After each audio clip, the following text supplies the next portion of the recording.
لله نحمده ونستعينه ونستغفره ونعوذ بالله من شرور أنفسنا ومن سيئات أعمالنا من يهده الله فلا مضل له ومن يضلل فلا هادي له وأشهد أن لا إله إلا الله وحده لا شريك له وأشهد أن محمدًا عبده ورسوله يا أيها الذين آمنوا اتقوا الله حق تقاته ولا تموتن إلا وأنتم مسلمون يا أيها الناس اتقوا ربكم الذي خلقكم من نفس واحدة وخلق منها زوجها وبث منهما رجالا كثيرا ونساء واتقوا الله الذي تساءلون به والأرحام إن الله كان عليكم رقيبا يا أيها الذين آمنوا اتقوا الله وقولوا قولا سديدا يصلح لكم أعمالكم ويغفر لكم ذنوبكم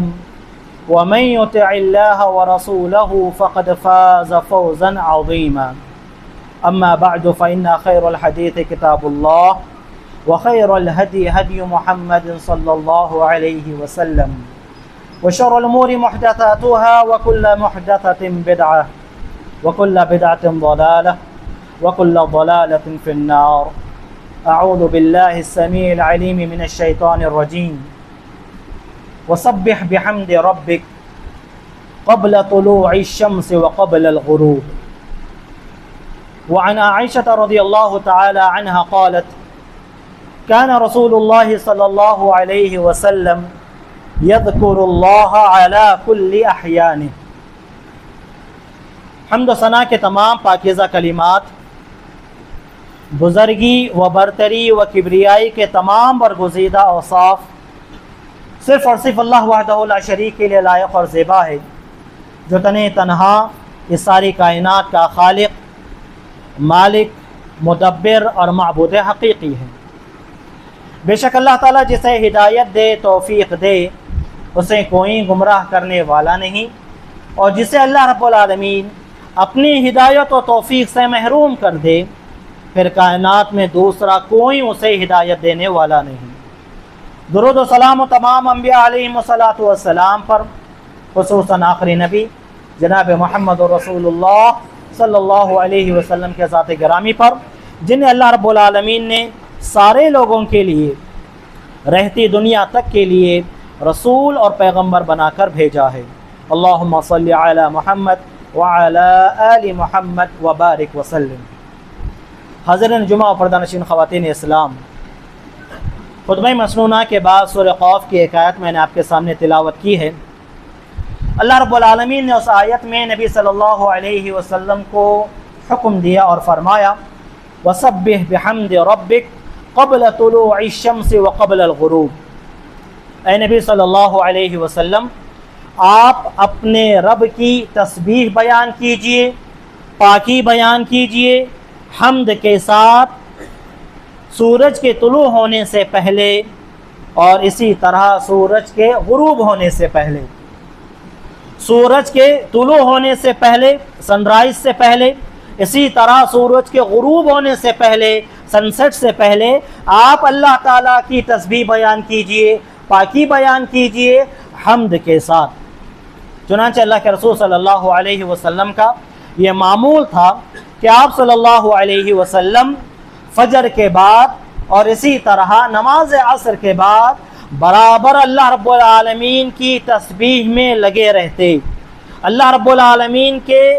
ذکر و اذکار میں لگے رہتے، اور ہمیشہ اللہ رب العالمین کو یاد کرتے رہتے۔ نبی صلی اللہ علیہ وسلم پابندی سے یہ کیا کرتے تھے۔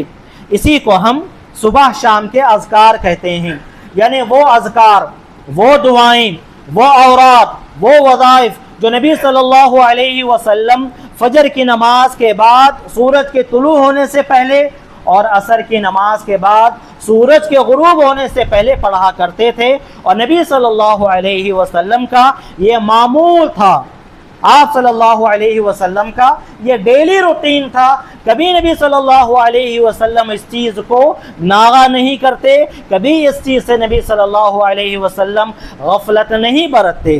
اور اللہ رب العالمین نے تمام مسلمانوں کو بھی، اہل ایمان کو یہی حکم دیا ہے، یا ایھا الذین آمنوا اذکروا اللہ ذکرا کثیرا، اے ایمان والو اللہ کو یاد کرو، اللہ کا ذکر کرو۔ اللہ کا ذکر کتنا ہونا چاہیے؟ دن اور رات میں اللہ تعالیٰ کو کتنی مرتبہ یاد کرنا چاہیے؟ کہا گیا ذکرا کثیرا،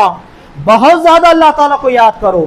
زیادہ سے زیادہ اللہ تعالیٰ کا ذکر کرو، جتنا تم سے ہو سکتا ہے اللہ تعالیٰ کو صبح میں، شام میں، ہر وقت اللہ تعالیٰ کو یاد کرتے رہو۔ وَذَاكِرِينَ اللَّهَ كَثِيرًا وَذَاكِرَاتٍ، اللہ تعالیٰ نے جن مسلمان مردوں اور عورتوں کی تعریف بیان کی ہے، ان میں وہ مرد بھی ہیں، وہ خواتین اور وہ عورتیں بھی ہیں جو اللہ تعالیٰ کو زیادہ سے زیادہ یاد کرتی ہیں، اللہ تعالیٰ کو جو بہت زیادہ یاد کرتے ہیں۔ جو لوگ اللہ تعالیٰ کو بہت کم یاد کرتے، ان کے اندر نفاق کی ایک علامت ہے، اس لیے کہ منافقین کے تعلق سے کہا گیا وَلَا يَذْكُرُونَ اللَّهَ إِلَّا قَلِيلًا، یہ لوگ اللہ تعالیٰ کو یاد تو کرتے ہیں لیکن بہت کم یاد کرتے، کبھی کبھی اللہ تعالیٰ کو یاد کر لیتے، اور کرے تو بھی دکھانے کے لیے، لوگوں کو بتانے کے لیے وہ اللہ تعالیٰ کو یاد کرتے۔ مومنین کا معاملہ اس کے برعکس ہے، وہ اللہ تعالیٰ کو بہت زیادہ یاد کرتے ہیں، صبح شام یاد کرتے ہیں، اٹھتے بیٹھتے یاد کرتے ہیں، ہمیشہ اللہ تعالیٰ کا یہ ذکر کرتے ہی رہتے ہیں۔ امام نووی رحمہ اللہ نے اپنی کتاب الاذکار کے اندر، اذکار پر، وظائف پر جو انہوں نے کتاب لکھی ہے، اس کے اندر انہوں نے حافظ ابن صلاح رحمہ اللہ کا یہ قول نقل کیا اور کہا کہ جو لوگ صبح شام کے اذکار پڑھتے ہیں، جو لوگ صبح شام کے اذکار پڑھتے ہیں، اسی طرح نماز کے بعد کے اذکار پڑھتے ہیں، اسی طرح رات میں سونے سے پہلے جو اوراد ہیں، جو وظائف ہیں، وہ اذکار پڑھتے ہیں، 3 وقت صبح شام کے جو اذکار پڑھتے ہیں، نمازوں کے بعد جو اذکار پڑھتے ہیں، اور اسی طرح رات میں سونے سے پہلے جو اذکار پڑھتے ہیں، یقیناً ان لوگوں کا شمار ان مومنوں میں ہوگا جو اللہ تعالیٰ کو بہت زیادہ یاد کرتے ہیں۔ اذکروا اللہ ذکرا کثیرا، جو اللہ تعالیٰ کو بہت زیادہ یاد کرتے ہیں وہ کون ہیں؟ بتائے گا صبح شام کے جو اذکار پڑھتے ہیں، نمازوں کے بعد جو اذکار پڑھتے ہیں، اسی طرح رات میں سونے سے پہلے جو اذکار کی پابندی کرتے ہیں، یہ وہ مسلمان ہیں، وہ مومن ہیں جو اللہ تعالیٰ کو بہت زیادہ یاد کرتے ہیں، کثرت سے اللہ رب العالمین کا ذکر کرتے ہیں۔ معزز حاضرین، صبح شام کے جو اذکار ہیں یہ نہ صرف دعائیں ہیں بلکہ شیطان سے، نظر بد سے، جادو سے اور تمام مخلوق کے شر سے بچاؤ کا سب سے بہترین ذریعہ ہے۔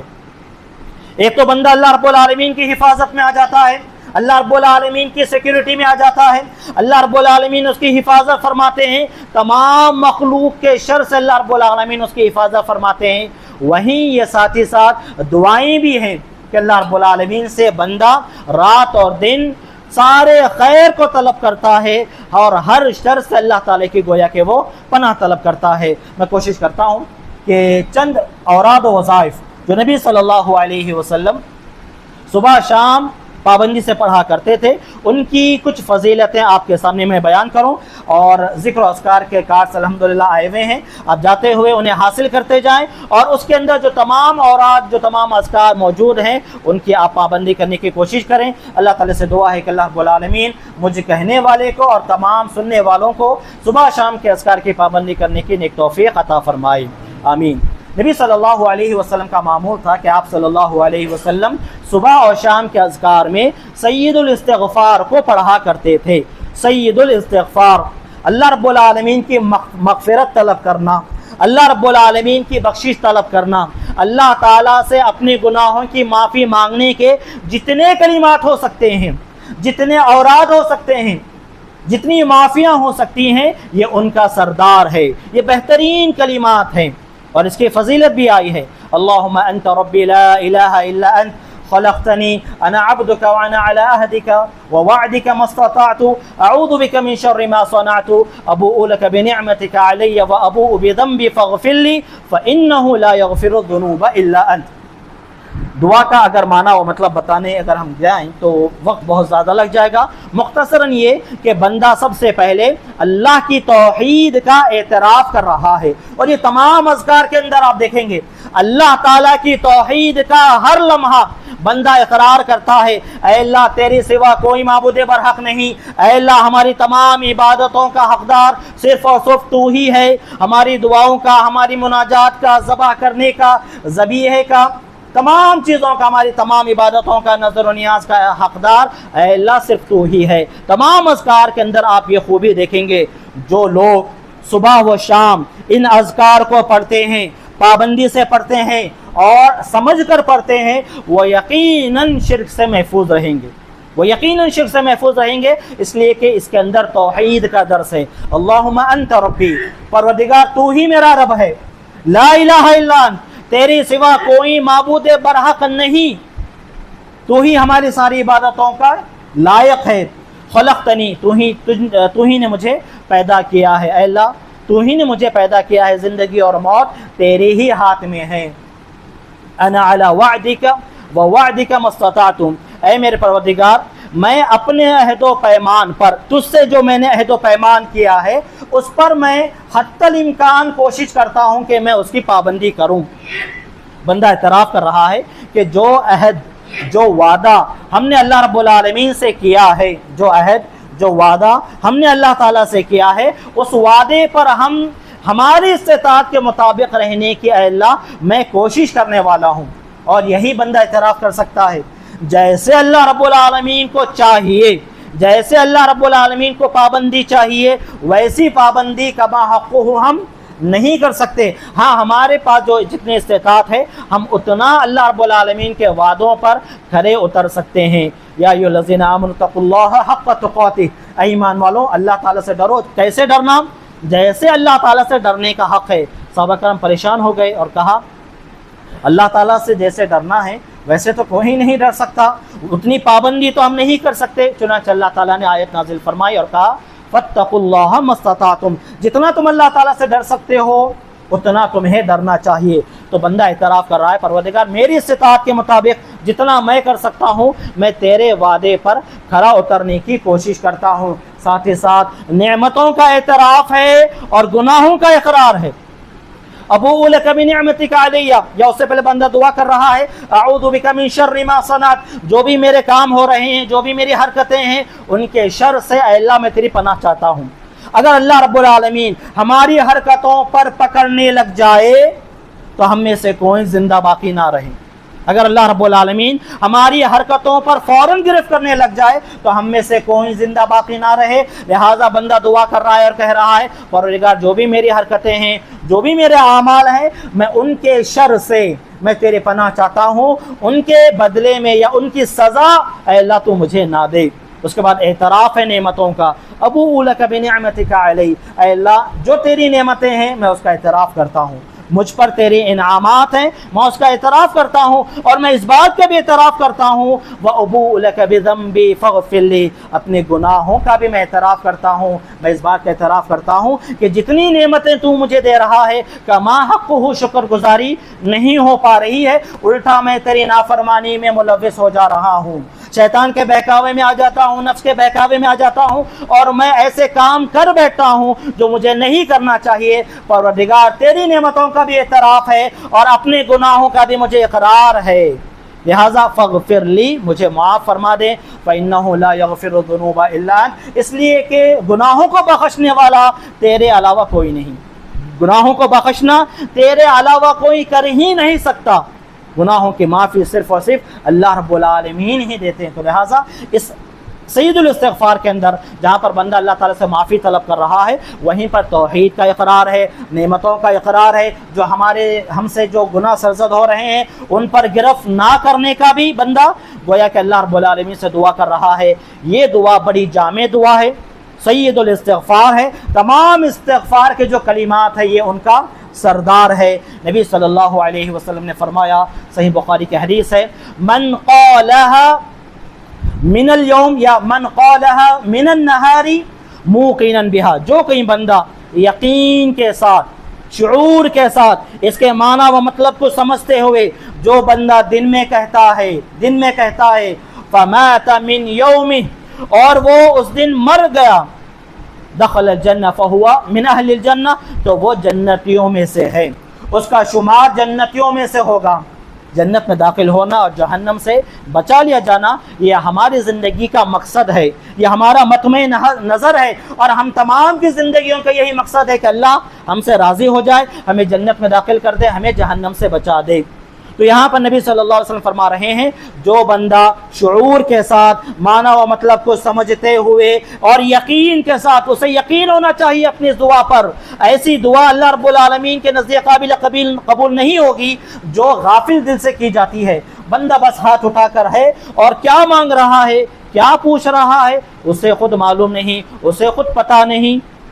یہ چیز اللہ تعالیٰ کو پسندیدہ نہیں ہے۔ ہاں، جب بندہ یقین کے ساتھ، شعور کے ساتھ اور اللہ رب العالمین کی طرف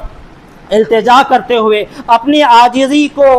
ظاہر کرتے ہوئے جب بندہ دعا کرتا اور کہتا ہے پروردگار ساری نعمتیں تجھ سے ہی ملنے والی ہیں اور میں ان نعمتوں کی شکر گزاری نہیں کرتا ہوں بلکہ مجھ سے بہت سارے گناہ ہوتے رہتے ہیں، تو اللہ رب العالمین اگر یقینی طور پر بندہ پورے یقین کے ساتھ یہ دعا پڑھے، صبح پڑھے اور شام ہونے سے پہلے مر جائے تو وہ جنت میں جائے گا۔ آپ صلی اللہ علیہ وسلم نے فرمایا شام میں پڑھے، صبح ہونے سے پہلے اگر اس کا انتقال ہو گیا تو وہ من فی الجنہ، وہ جنت میں جائے گا، وہ جنت میں داخل ہوگا۔ بہترین دعا ہے، اسے مجھے اور آپ کو یاد کر لینا چاہیے، نہ صرف عربی کے کلمات بلکہ اس کا معنی و مطلب کیا ہے وہ بھی یاد کریں، اور یہ جو اذکار و اوراد ہیں یہ دعائیں ہیں، اور اس کے اندر جو جذبات ہیں بندے کے، ان تمام جذبات کے ساتھ، شعور کے ساتھ مجھے اور آپ کو ان دعاؤں کو پڑھنا چاہیے۔ اسی طرح نبی صلی اللہ علیہ وسلم کو جب حکم دیا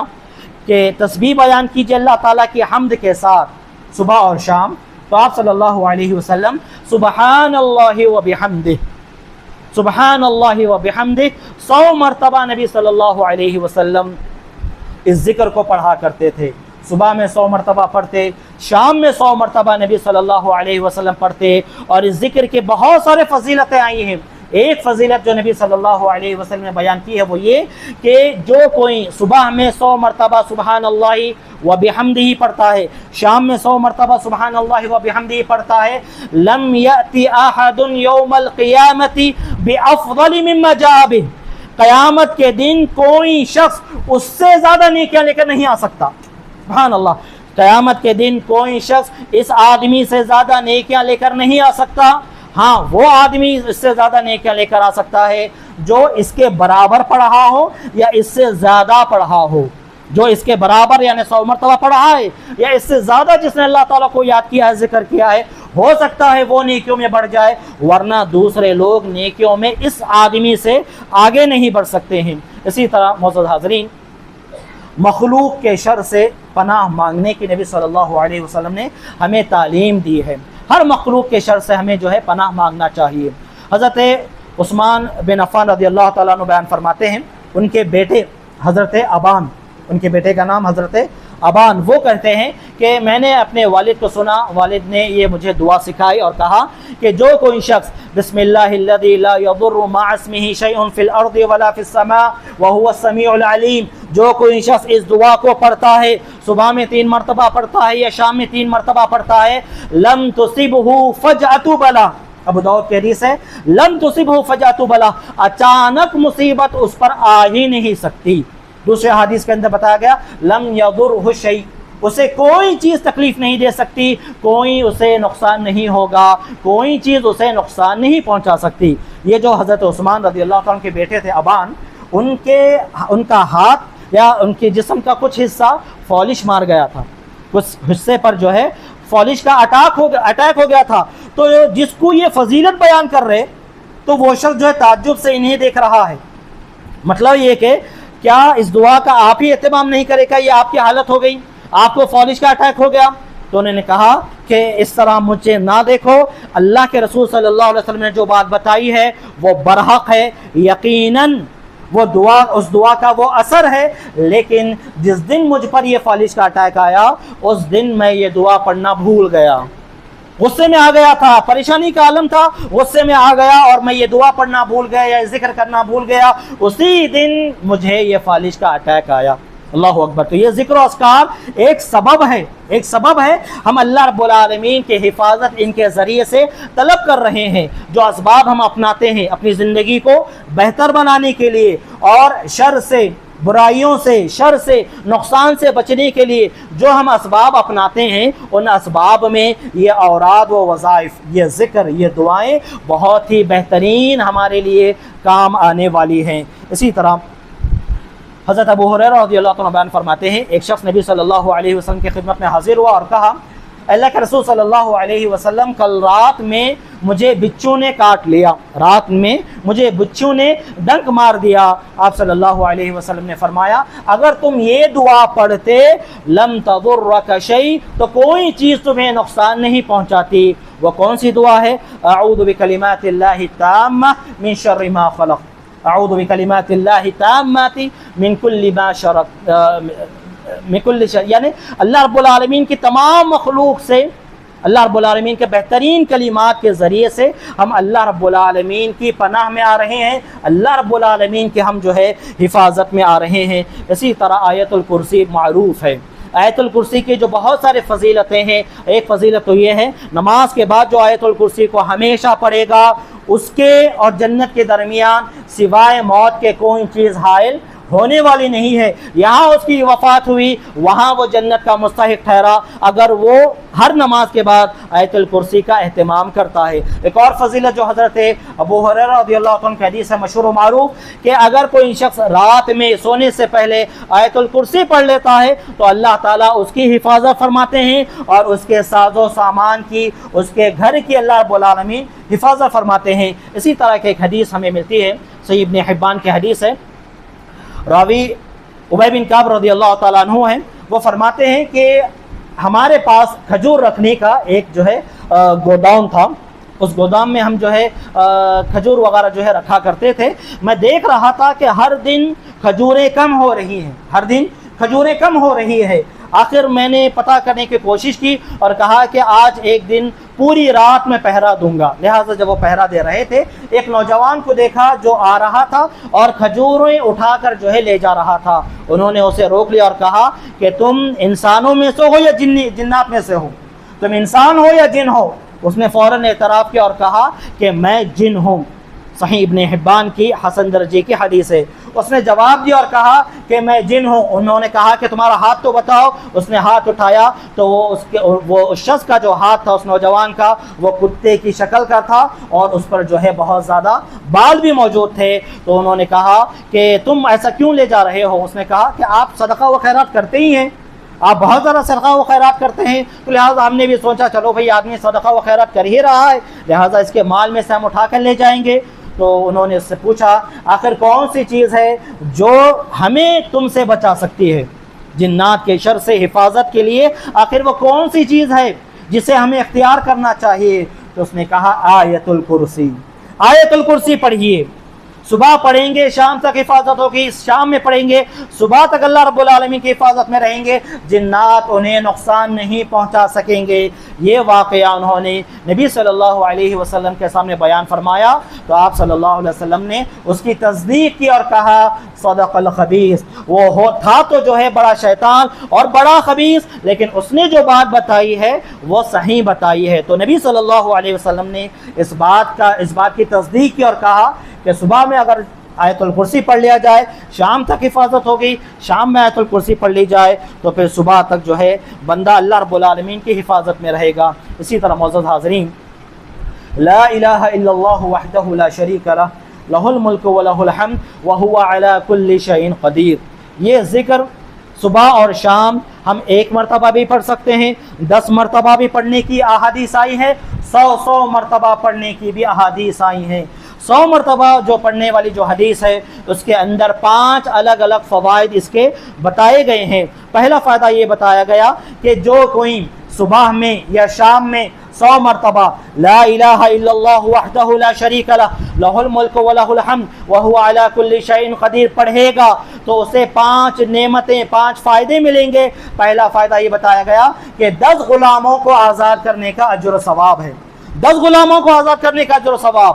ایک غلام کو آزاد کرنا بڑے اجر و ثواب کا باعث ہے. والدین کا حق کوئی دنیا کے اندر ادا نہیں کر سکتا، والدین کا، ماں باپ کا حق کوئی دنیا میں ادا نہیں کر سکتا۔ نبی صلی اللہ علیہ وسلم نے فرمایا والد کا حق کوئی بچہ اس دنیا میں ہرگز ادا نہیں کر سکتا، والدین جو اپنے بچوں کے لیے کرتے ہیں، اور باپ کی جو قربانیاں ہیں، عام طور پر ماں کی قربانیوں کا اعتراف کیا ہی جاتا ہے، باپ کی قربانیوں کو نظر انداز کر دیا جاتا ہے۔ نبی صلی اللہ علیہ وسلم نے فرمایا کہ کوئی بندہ اپنے والد اپنے باپ کا حق ادا ہی نہیں کر سکتا۔ ہاں ایک حالت ایسی ہے، ایک صورت ایسی ہے جس میں ہو سکتا ہے والد کا حق ادا ہو جائے، اور وہ کیا ہے؟ کہا والد کو غلامی کی حالت میں پائے اور والد کو وہ آزاد کروا دے۔ اس کا والد، اس کا باپ غلام تھا، اس نے اس غلام کو آزاد کر دیا، اپنے والد کو آزاد کروا دیا، تو ہو سکتا ہے اللہ رب العالمین والد کی جو قربانیاں ہیں، یا والد کی جو قدر و قیمت جاننی چاہیے، یا والد کی جو خدمت کرنی چاہیے، اس کا بدلہ اس غلام کو آزاد کرنے یا والد کو آزاد کرنے کے عوض میں ہو سکتا ہے کہ وہ مکمل ہو جائے، ورنہ ماں باپ کی قربانیوں کا بدلہ اس دنیا کے اندر ہم ہرگز نہیں دے سکتے۔ کم سے کم ان کے لیے دعائیں کرنا چاہیے، رب ارحمہما کما ربیانی صغیرا، جب بھی موقع ملے والدین کے لیے اپنے لیے دعائیں کرنا چاہیے۔ اس حدیث کے اندر جو میں بات بتانا چاہتا ہوں وہ یہ ہے کہ والد کو اگر غلامی کی حالت میں پایا اور وہ آزاد کر دیا تو اتنا بڑا حق جو والد کا ہے ہو سکتا ہے وہ ادا کر دے۔ نبی صلی اللہ علیہ وسلم نے 100 مرتبہ جو لا الہ الا اللہ وحدہ لا شریک لہ لہ الملک وله الحمد وهو على كل شيء قدیر پڑھے گا، 10 غلام آزاد کرنے کا اسے اجر و ثواب ملے گا۔ اسی طرح 100 نیکیاں اسے دی جائیں گی، 100 گناہ اس کے معاف ہوں گے، بعض روایتوں میں ہے 100 درجات اس کے بلند کر دیے جائیں گے، اور یہ بھی بات بتا دی گئی وَكَانَ حِرْزًا مِّنَ الشَّيْطَانِ، وَكَانَ حِرْزًا مِّنَ الشَّيْطَانِ، دن بھر وہ اللہ تعالیٰ کی حفاظت میں رہے گا، شیطان خبیث جنات اسے کچھ بھی نقصان نہیں پہنچا سکیں گے۔ جو کوئی اس ذکر کا اہتمام کرتا ہے تو جنات جو انسانوں کو نقصان پہنچاتے ہیں وہ اس کو ہرگز نقصان نہیں پہنچا سکیں گے، تکلیف نہیں پہنچا سکیں گے۔ بہت سارے واقعات ہمارے پاس موجود ہیں کہ جو بندے اس ذکر کی پابندی کرتے ہیں، جنات کو بھیجا جاتا ہے ان کے اوپر اٹیک کرنے کے لیے، یعنی نقصان پہنچانے کے لیے، وہ اللہ تعالیٰ کی حفاظت میں رہتے ہیں۔ جنات کو یہ لوگ گویا کہ نظر ہی نہیں آتے ہیں۔ تو یہ جنات سے، خبیث جنات سے، شیاطین سے بچنے کا بہترین ذریعہ ہے۔ اور ایک اس کی فضیلت یہ بھی بتائی گئی وَلَمْ يَأْتِ أَحَدٌ أَفْضَلَ مِمَّا جَاءَ بِهِ، قیامت کے دن کوئی اس سے زیادہ نیکیاں لے کر نہیں آئے گا۔ ہاں اگر کوئی شخص جو 100 مرتبہ وہ بھی اس بات کا ذکر کا اہتمام کرتا تھا یا اس سے زیادہ پڑھتا تھا تو اس کی نیکیاں زیادہ ہو سکتی ہیں، ورنہ بہت زیادہ نیکیاں لے کر یہ آئے گا، اتنی زیادہ نیکیاں کہ کوئی اس کا مقابلہ گویا کہ نہیں کر سکتا۔ اسی طرح معزز حاضرین، بہت سارے اوراد و وظائف ہیں۔ اللہ کے رسول صلی اللہ علیہ وسلم قل کے تینوں سورے، سورۃ الاخلاص، قل هو اللہ احد، سورۃ الفلق، قل اعوذ برب الفلق، سورۃ الناس، قل اعوذ برب الناس، صبح اور شام نبی صلی اللہ علیہ وسلم اپنے اذکار میں 3 مرتبہ انہیں پڑھا کرتے تھے، اور ان کی فضیلت یہ بتائی کہ تکفی من کل شیء، ہر چیز کے لیے یہ کافی ہو جائیں گے، ہر چیز کے لیے یہ کافی ہو جائیں گے اگر تم ان کا اہتمام کر لو۔ اور خاص طور سے معوذتان کے اندر جو معنی و مطلب ہے اگر آپ اس کو سمجھ کر پڑھیں گے، اللہ تعالیٰ کے حفاظت میں آپ آئیں گے تو یقیناً مخلوق کے ہر شر سے اللہ رب العالمین گویا کہ آپ کی حفاظت فرمائے گا۔ اسی طرح رضیت باللہ ربا وبالاسلام دینا وبمحمد صلی اللہ علیہ وسلم نبی و رسولا، یہ جو ذکر ہے 3 مرتبہ صبح میں اور 3 مرتبہ شام میں پڑھنے کی فضیلت آئی ہے۔ مسند احمد کی حدیث کے اندر فضیلت یہ بتائی گئی کان حقا علی اللہ ان یرضیہ یوم القیامہ، اللہ تعالیٰ پر اس شخص کا یہ حق ہوگا جو صبح شام یہ دعا پڑھتا ہے رضیت باللہ ربا وبالاسلام دینا وبمحمد صلی اللہ علیہ وسلم رسولا، تو اللہ رب العالمین کا اس بندے کا یہ حق ہے کہ قیامت کے دن اللہ تعالیٰ اس سے راضی ہو جائے، اللہ تعالیٰ اس سے ناراض نہیں ہوگا۔ بہت بڑی فضیلت ہے۔ صحابہ کرام کی جو ہم فضیلت بتاتے ہیں ان میں یہی فضیلت ہے کہ رضی اللہ عنہ ورضوا عنہ، اللہ تعالیٰ ان سے راضی ہو گیا اور صحابہ کرام اللہ تعالیٰ سے راضی ہو گئے۔ تو یہ جو ذکر ہے بندے کو اللہ تعالیٰ کے رضا حاصل کرنے کے لیے سب سے بہترین ذکر ہے۔ صبح و شام